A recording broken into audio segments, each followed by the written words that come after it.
Hello chance. Sri Raghavendra சுவாமியை பற்றி கண்டிப்பாக கேள்விப்பட்டிருப்பீங்க. மனிதனாக பிறந்து மகரிஷி சாமியார்ன்றதை தாண்டி கடவுளாவே வணங்கப்பட்டுக்கிட்டு இருக்காரு. கடவுள் மேலே எக்கச்சக்கமான பக்தி இருந்துச்சுன்னா ஞானி ஆகலாம். பட் அந்த ஞானி கூட கடவுளுக்கு பக்தன் தான்.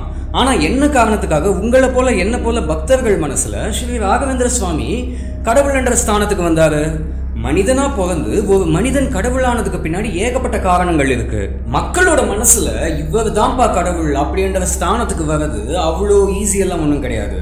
ஸோ ராகவேந்திர சுவாமி பிறந்ததுலேருந்து ஜீவசமாதி ஆன வரைக்கும் என்னென்ன நடந்தது அண்டு 2371 ஆண்டு வரைக்கும் ராகவேந்திர சுவாமி இயங்கிக்கிட்டு தான் இருப்பாருன்னு எதுக்கு சொல்வாங்கன்ற எல்லா டீட்டெயில்ஸும் இந்த வீடியோவில் டீகோட் பண்ணிடலாம்.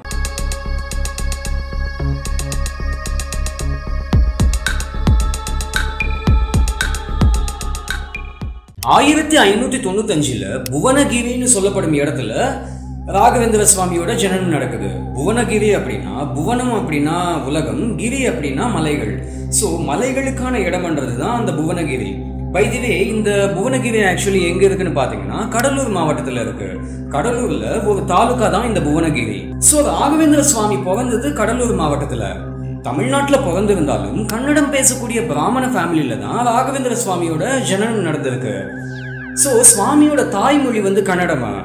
பிறக்கும் போது ராகவேந்திர சுவாமிக்கு உண்மையா வைக்கப்பட்ட பேர் வெங்கடநாதா. கொஞ்சம் அப்படியே பின்னாடி போனீங்கன்னா வெங்கடநாதாவோட தாத்தாவோட அப்பா விஜயநகர எம்பையரோட மன்னன் கிருஷ்ணதேவராயாவுக்கு குலகுருவா இருந்திருக்காரு. அந்த தாத்தாவோட அப்பாவோட பேர் என்னன்னு பாத்தீங்கன்னா கிருஷ்ணபட்டா. கிருஷ்ணபட்டாவோட பையன் கனகாச்சல பட்டா. கனகாச்சல பட்டாவோட பையன் திம்மண்ண பட்டா. அந்த திம்மண்ண பட்டாவோட பையன் தான் வெங்கடநாதா, அதாவது ராகவேந்திர சுவாமி. ஸோ மொத்தம் 4 ஜெனரேஷன் வருது. கிருஷ்ணபட்டா, கனகாச்சல பட்டா, திம்மண்ண பட்டா அண்ட் ராகவேந்திர சுவாமி. இதுல நல்லா கவனிங்க, விஜயநகர எம்பையர்ன்றது ஆந்திராவை சேர்ந்தது.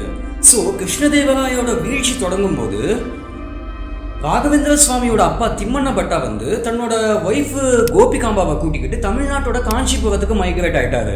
காஞ்சிபுரத்துக்கு தமிழ்நாட்டுக்கு வந்த பிறகுதான் தன்னோட ஒரிஜினல் பேரான திம்மண்ண பட்டாவை திம்மண்ணாச்சாரியான்னு மாத்திக்கிட்டாரு. அதுக்கப்புறம் தான் வெங்கடநாதாவோட ஜனனம் கடலூர்ல நடந்திருக்கு. ராகவேந்திர சுவாமி தன்னோட 29வது வயசுல, அதாவது 1624 டைம்ல ஆந்திராவோட கர்னூல் டிஸ்ட்ரிக்ட்ல துங்கபத்ரா நதிக்கு பக்கத்துல இருக்கும் மந்திராலயம்னு சொல்லப்படும் இடத்துல செட்டில் ஆயிட்டாரு.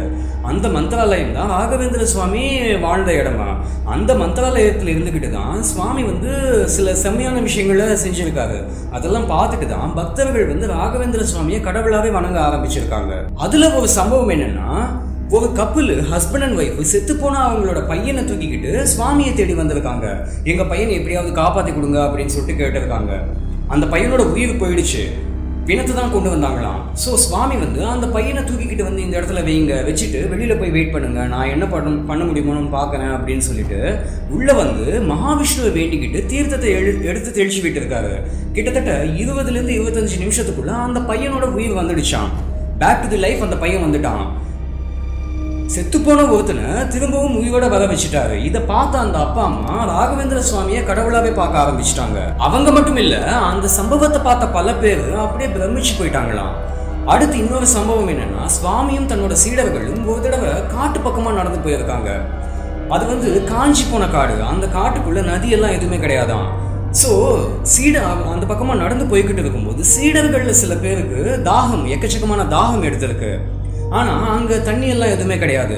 சில பேருக்கு அந்த தாகத்தினால டயர்டாகி நடக்கவே முடியாம போயிடுச்சான். அப்போ சுவாமி என்ன பண்ணிருக்காரு, கீழே இருந்து கைப்பிடி அளவுக்கு மண் எடுத்து ஏதோ மந்திரங்கள் எல்லாம் சொன்ன உடனே அந்த மண்ணுல இருந்து சுத்தமான தண்ணி வர ஆரம்பிச்சுதான். அந்த தண்ணியை அந்த சீடர்கள் குடிச்சு அவங்களோட தாகத்தை தீர்த்துக்கிட்டாங்களாம். அதுக்கடுத்து குழந்தை இல்லாத தம்பதிகளுக்கு ஆசீர்வாதம் பண்ண உடனே அவங்களுக்கு குழந்தை பிறந்துடுச்சான். அண்டு வாழ்க்கையே கஷ்டமா இருக்குன்னு சொல்லிட்டு ராகவேந்திர சுவாமியை தேடி போனவங்களுக்கு அந்த கஷ்டம்ன்றது கொஞ்சம் கொஞ்சமா காணாம போயிடுச்சான். வியாதிகள் வைத்தியரை கைவிட்ட பிறகு ராகவேந்திர சுவாமி அந்த வியாதிகளை குணப்படுத்தி இருக்காரு. இப்படி லைவா மக்களோட கஷ்டங்களை தீர்த்து வச்சிருக்காரு. இதெல்லாம் பார்த்த பிறகுதான் மக்கள் அதாவது பக்தர்கள் ராகவேந்திர சுவாமியை வணங்க ஆரம்பிச்சிருக்காங்க. இதெல்லாம் யாரோ கிளப்பி விட்ட கதை கிடையாது, உண்மையிலே நடந்த சம்பவங்கள். ஸோ சாதாரண மனுஷன் செய்ய முடியாத, நினைச்சே பார்க்க முடியாத சம்பவங்களை சுவாமி பண்ணியிருக்காரு. ராகவேந்திர சுவாமிக்கு இது போல சக்திகள் எப்படி வந்தது? அவர் கடவுளோட அவதாரமா, இல்லை இதில் வேற ஏதாவது சஸ்பென்ஸ் இருக்கான்னு பார்த்தீங்கன்னா, ராகவேந்திர சுவாமியோட முன்ஜென்மம் வந்து இங்க கனெக்ட் ஆகுது. என்னன்னா பல பேரால அதிகப்படியா நம்பப்படும் கான்செப்ட் என்னன்னா, ராகவேந்திர சுவாமி முன்ஜென்மத்துல பிரகலாதனா வாழ்ந்தாராம். பிரகலாதன் தான் ராகவேந்திர சுவாமியா ஜனனம் எடுத்தாருன்றது பல பேரால நம்பப்படும் கான்செப்ட். அசுரனான ஹிரண்யகசிபுவோட பையன் தான் பிரகலாதன. மகாவிஷ்ணுவால பாதுகாக்கப்பட்ட பையன் தான் பிரகலாதன. தன்னோட வாழ்க்கையே முடிஞ்சு போகிற அளவுக்கு கஷ்டங்களை பிரகலாதனுக்கு ஹிரண்யகசிபு கொடுத்துருக்கான். பத்தாவது குறைக்கு தன்னோட தங்கச்சி ஹோலிகா மூலமா கூட பிரகலாதனோட கதையை முடிக்க பிளான் பண்ணான். பட் ரிசல்ட் பிரகலாதனுக்கு ஒண்ணுமே ஆகல. அதுக்கு பதிலா ஹிரண்யகசிபுவோட கதை முடிஞ்சுது, அந்த ஆளோட தங்கச்சி ஹோலிகாவோட கதை முடிஞ்சுது. இந்த ஹோலிகாவை பத்தி அதிகமா கேள்விப்பட்டிருக்க மாட்டீங்க. அந்த ஹோலிகாவை பத்தி இந்த வீடியோல டீட்டெயிலா எக்ஸ்பிளைன் பண்ணியிருக்கேன். ராகவேந்திர சுவாமியோட அப்பனாச்சாரியான்னு சொல்லப்படும் ஒரு மகரிஷி தான் அதிகமா கூடவே இருந்திருக்காரு. ஸோ அந்த அப்பனாச்சாரியோட கிளைம்ஸ் என்னன்னா, தெய்வீக வம்சாவளியிலேருந்து வந்தாதான் இது போல மேஜிக்கெல்லாம் பண்ண முடியும், அதாவது பக்தர்களோட கஷ்டங்கள் எல்லாம் தீர்த்து வைக்க முடியும். ஸோ ராகவேந்திர சுவாமியோட அந்த லீனேஜ், அந்த வம்சாவளி வந்து தெய்வீக பாதையிலிருந்து தான் வந்தது அப்படின்னு சொல்லிட்டு அடிக்கடி சொல்வாராம். இது மட்டும் இல்லாம இன்னொரு தெய்வீக கனெக்டிவிட்டி என்னன்னா, பக்தர்கள் வந்து ராகவேந்திர சுவாமியை கடவுளா பார்த்தாலும் தான் ஒரு மனிதன் தான்ன்றது சுவாமிக்கு நல்லாவே தெரியும். ஸோ மனுஷனும் போது அவங்களுக்குன்னு ஒரு கடவுளை கும்பிடுவாங்க இல்லையா. ஸோ ராகவேந்திர சுவாமி வணங்கும் கடவுள் யாருன்னு பார்த்தீங்கன்னா 2 கடவுள் தான். ஒன்று வந்து மகாவிஷ்ணு அண்ட் இன்னொன்று வந்து நரசிம்ம சுவாமி. ஸோ பிரகலாதனோட லைஃப்ல கூட மகாவிஷ்ணுவும் நரசிம்ம சுவாமியும் தான். அதே தான் இங்கே வந்து கனெக்ட் ஆகுது. பக்தர்கள் வந்து ராகவேந்திர சுவாமியை மறுஜென்மம் எடுத்தவரா மட்டும் பார்க்கல, மகாவிஷ்ணுவால மக்களுக்காக அனுப்பப்பட்ட ஒரு அவதாரமாக தான் பார்க்குறாங்க. ராகவேந்திர சுவாமியை பற்றி ஒரு யூனிக்கான விஷயம் என்னன்னா, தன்னோட லைஃப்பை ஜீவ சமாதியாக முடிச்சுக்கிட்டாரு. அதுல பல மர்மங்கள் இருக்கு, அதை பத்தி நான் அடுத்தடுத்து எக்ஸ்பிளைன் பண்றேன். 1671 தன்னோட சீடர்கள் கிட்ட தான் போக வேண்டிய நேரம் வந்துடுச்சு அப்படின்னு சொல்லியிருக்காரு. அதாவது இந்த உடம்பை விட்டு போக வேண்டிய நேரம் வந்துடுச்சு அப்படின்னு சொல்லியிருக்காரு. நல்லா புரிஞ்சுக்கோங்க, அது மரணம் கிடையாது. ஆன்மா அப்படியே தான் இருக்கும், கான்சியஸா ஆக்டிவேட்டடா தான் இருக்கும்.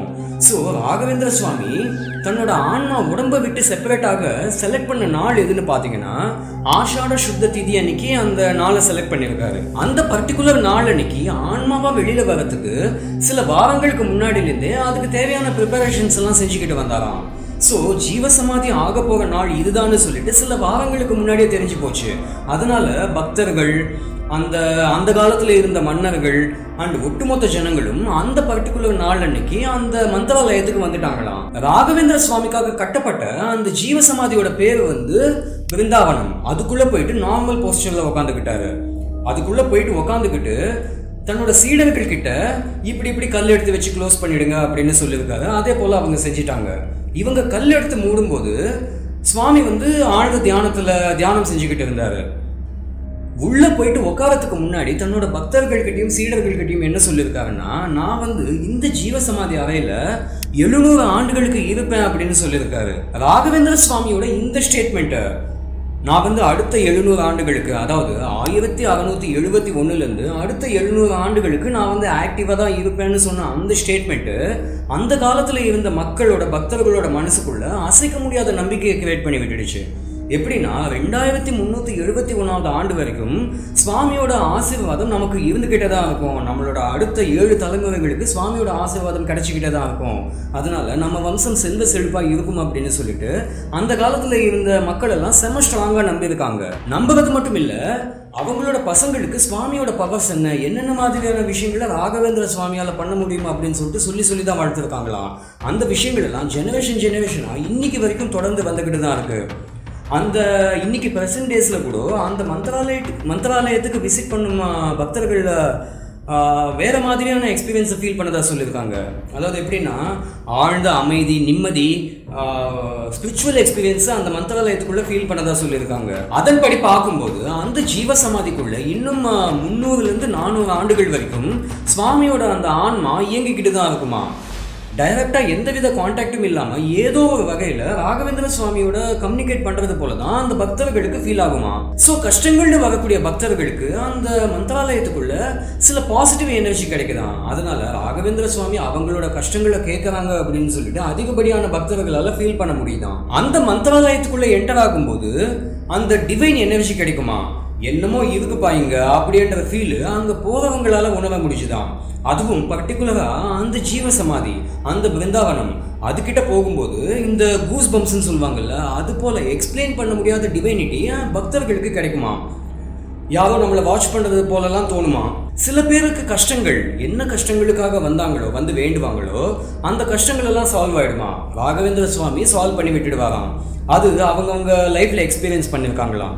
அந்த இடத்த சேர்ந்தவங்க சில பேருக்கு, அதாவது அந்த இடத்துக்கு பக்கத்துலயே வீடுகள்ல இருந்துகிட்டு இந்த மந்திராலயத்துக்கு அடிக்கடி வந்து போவாங்க இல்லையா, அவங்கள சில பேருக்கு ராகவேந்திர சுவாமி கனவுல வந்தார் அப்படின்னு சொல்லிட்டு சில கிளைம்ஸ் இருக்கு. காவி குடை அணிஞ்சுக்கிட்டு மெடிடேட் பண்றது போல கனவுல வந்திருக்காரு அப்படின்லாம் சொல்லுவாங்க. பட் அது வந்து செவிவழி செய்தி மட்டும்தான். ஆப்வியஸ்லி அது அவங்களோட பர்சனல் எக்ஸ்பீரியன்ஸ். பட் இது போல கனவுல வந்துகிட்டு இருக்காருன்றதும் சில பக்தர்களோட கிளைம்ஸ். ஆனா கனவுல வந்தது மட்டும் கிடையாது, கனவுல வந்த பிறகு அவங்களோட வாழ்க்கையில நடந்த நல்ல விஷயங்கள், ஏதாவது ஆபத்துல இருந்து காப்பாற்றப்படுறது, இது போல ஈவெண்ட்ஸ் எல்லாம் அவங்களோட லைஃப்ல ராகவேந்திர சுவாமி கனவுல வந்து போன பிறகு நடந்திருக்குன்னு சொல்லுவாங்க. அதனால பக்தர்களுக்கு ராகவேந்திர சுவாமி மேல அசைக்க முடியாத கான்பிடன்ஸ் கிரியேட் ஆகியிருக்கு. சில பேர் வந்து இதெல்லாம் ஜஸ்ட் கோஇன்சிடென்ஸ் அப்படின்னு சொல்லுவாங்க. அதாவது அவங்களுக்குன்னு தனித்தனி ஒப்பீனியன்ஸ் இருக்கும் இல்லையா. அதே காலகட்டத்தில் வாழ்ந்த எத்தனையோ மன்னர்கள், மகரிஷிகள், இவங்க யாரையுமே நமக்கு அவ்வளவா தெரிஞ்சிருக்க வாய்ப்பில்லை. பட் 350 ஆண்டுகள் தாண்டியும் இன்னும் கூட ராகவேந்திர சுவாமி நிறைய பக்தர்களோட மனசுல இருக்காரு. மனசுல மட்டும் இல்ல, நிறைய பேரோட வீட்டுல ராகவேந்திர சுவாமியை போட்டோவா வச்சு கூட வணங்கிக்கிட்டு தான் இருக்காங்க. 700 ஆண்டுகளுக்கு, அதாவது 2371வது ஆண்டு வரைக்கும் சுவாமியோட ஆன்மா அந்த ஜீவ சமாதிக்குள்ள இயங்கிக்கிட்டே தான் இருக்கும்னு சொன்னாலும், நான் கேட்கிறேன், அந்த 2371வது வருஷத்தை தாண்டிடுச்சுன்னா ராகவேந்திர சுவாமி பக்தர்களோட மனசை விட்டு போயிடுவாரா என்ன? பாசிபிளே கிடையாது. 2371வது வருஷத்தை தாண்டிட்டாலும் ராகவேந்திர சுவாமி பக்தர்களோட மனசை விட்டு போகிறதுக்கு வாய்ப்பே இல்லை. கடவுளுக்கு இணையா ராகவேந்திர சுவாமியை வணங்குறதுக்கு காரணம், கஷ்டங்கள்னு வரும் பக்தர்களுக்கு அந்த கஷ்டங்களை சால்வ் பண்ணி அனுப்பி விட்டுருக்காரு. ஸோ ராகவேந்திர சுவாமியை பற்றி நான் ரிசர்ச் பண்ண எல்லாத்தையுமே எக்ஸ்பிளைன் பண்ணிட்டேன். கண்டிப்பாக உங்களுக்கு இன்ஃபர்மேட்டிவாக இருக்கும்னு தோணுது. அப்படியே இந்த வீடியோவை ஷேர் பண்ணுங்கள். மீண்டும் அடுத்த வித்தியாசமான வீடியோவில் சந்திக்கலாம். அன்டில் தென் பாய்.